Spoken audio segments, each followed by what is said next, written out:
एक छोटा सा गांव था, चांदपुर। गांव के बाहर एक पहाड़ी पर एक पुरानी हवेली खड़ी थी, शिवालिक महल।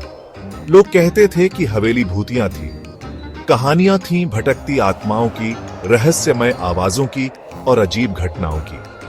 कोई भी गांव वाला उस हवेली के पास नहीं जाता था, खासकर रात में। एक दिन 3 दोस्त अर्जुन, रवि और नीलम चांदपुर आए। अर्जुन सबसे जिज्ञासु था, उसे ऐसी कहानियां सुनना बहुत पसंद था।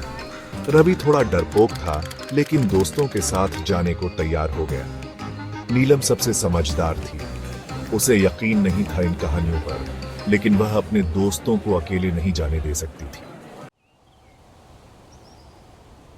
यार चलो ना उस हवेली में चलते हैं, अर्जुन ने उत्साह से कहा। देखते हैं क्या होता है, रवि झिझका। लेकिन यार सब कहते हैं वो जगह भूतिया है, नीलम ने कहा। अर्जुन ये खतरनाक हो सकता है, हमें नहीं जाना चाहिए। लेकिन अर्जुन अड़ा रहा। प्लीज यार, एक बार के लिए। आखिरकार रवि और नीलम मान गए।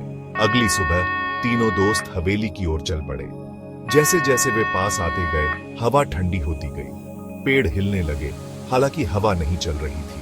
हवेली के गेट पर पहुंचकर रवि घबरा गया। मुझे नहीं लगता यह सही है, उसने कहा। लेकिन अर्जुन पहले ही गेट खोल चुका था। अंदर का नजारा डरावना था, धूल और मकड़ियों के जालों से भरा हुआ। फर्नीचर टूटा हुआ था और दीवारें फीकी पड़ चुकी थीं। हवा में एक अजीब सी गंध थी। तीनों दोस्त धीरे धीरे अंदर गए। अचानक एक तेज आवाज आई। वे डर के मारे उछल पड़े। यह एक चूहा था जो भाग गया था। यह जगह तो सचमुच डरावनी है, रवि ने कांपते हुए कहा।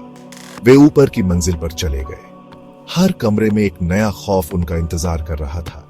एक कमरे में उन्होंने एक पुरानी डायरी देखी। उसमें एक महिला ने लिखा था अपनी जिंदगी के बारे में, अपने प्यार के बारे में और हवेली में हुई एक भयानक घटना के बारे में। अचानक उन्हें एक ठंडी हवा का एहसास हुआ। उन्होंने पीछे मुड़कर देखा। एक धुंधली सी आकृति खड़ी थी। यह एक महिला की आकृति थी, सफेद साड़ी में। उसके बाल लंबे और बिखरे हुए थे। उसकी आंखें खाली और डरावनी थीं। तीनों दोस्त डर के मारे झट गए। आकृति धीरे धीरे उनकी ओर बढ़ने लगी। रवि चिल्लाया, भूत!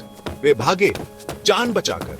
वे हवेली से बाहर निकले और वापस गांव की ओर दौड़ रहा पड़े। पीछे मुड़कर देखने की हिम्मत किसी में नहीं हुई। उस दिन के बाद से शिवालिक महल की कहानी पूरे गांव में फैल गई। लोगों ने उस महिला को देखा था, हवेली की आत्मा को, और वे हमेशा के लिए उस जगह से दूर रहने लगे।